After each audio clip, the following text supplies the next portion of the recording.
தன்னுடைய உடலை தானம் செய்வதாக சிகிச்சையில் இருக்கக்கூடிய ஷிஹான் ஹுசைனி வேண்டுகோள் விடுத்திருக்காரு. கே பாலச்சந்தருடைய புன்னகை மன்னன் படத்தில் அறிமுகமான ஷிஹான் ஹுசைனி மதுரையை சேர்ந்தவர். கராத்தே மாஸ்டரான இவர் பல படங்களில் நடிச்சிருக்காரு. நடிகர் விஜய் நடித்த பத்ரி படத்தில் அவருக்கு கராத்தே சொல்லிக் கொடுக்கக்கூடிய மாஸ்டராக நடிச்சிருந்தார். இதுவரைக்கும் 400க்கும் மேற்பட்ட வில்வித்தை வீரர்களுக்கு பயிற்சி கொடுத்து தமிழகத்தில் நவீன வில்வித்தைக்கு முன்னோடியாக இருந்தார். இந்த நிலையில் தன்னுடைய உடல்நிலை மிகவும் மோசமடைந்து வருவதாக சமீபத்தில் அவர் ஊடகங்கள் வாயிலாக தெரிவித்திருந்தது அதிர்ச்சியை ஏற்படுத்துச்சு. அவருக்கு இரத்த புற்றுநோய், அப்ளாஸ்டிக் அனீமியா இருப்பது உறுதி செய்யப்பட்டு தீவிர சிகிச்சையில் இருக்காரு. சமீபத்தில் அவர் வெளியிட்டிருந்த வீடியோவில் கூட மீண்டு வருவேன் அப்படின்னு குறிப்பிட்டிருந்தது அவருடைய மாணவர்கள் உட்பட பலருடைய மனதை உறைய செய்தது.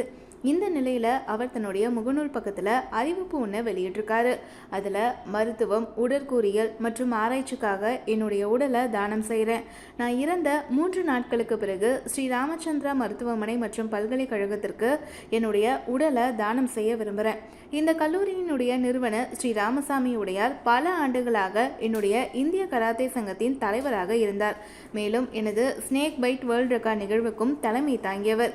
என்னுடைய இதயத்தை மட்டும் பாதுகாப்பதற்காக என்னுடைய வில்வித்தை கராத்தே மாணவர்கள் கிட்ட ஒப்படைக்குமாறு கேட்டுக்கிறேன். இதை படிக்கும் கல்லூரியின் அதிகாரி உடனடியாக வந்து என்னுடைய அதிகாரப்பூர்வ ஒப்புதலையும் என்னுடைய கையொப்பத்தையும் பெறுமாறு கேட்டுக்கொள்கிறேன் அப்படின்னு குறிப்பிட்டிருக்காரு. இந்த ஒரு விஷயம் பலரையும் மனதை உறைய வைத்திருக்கு.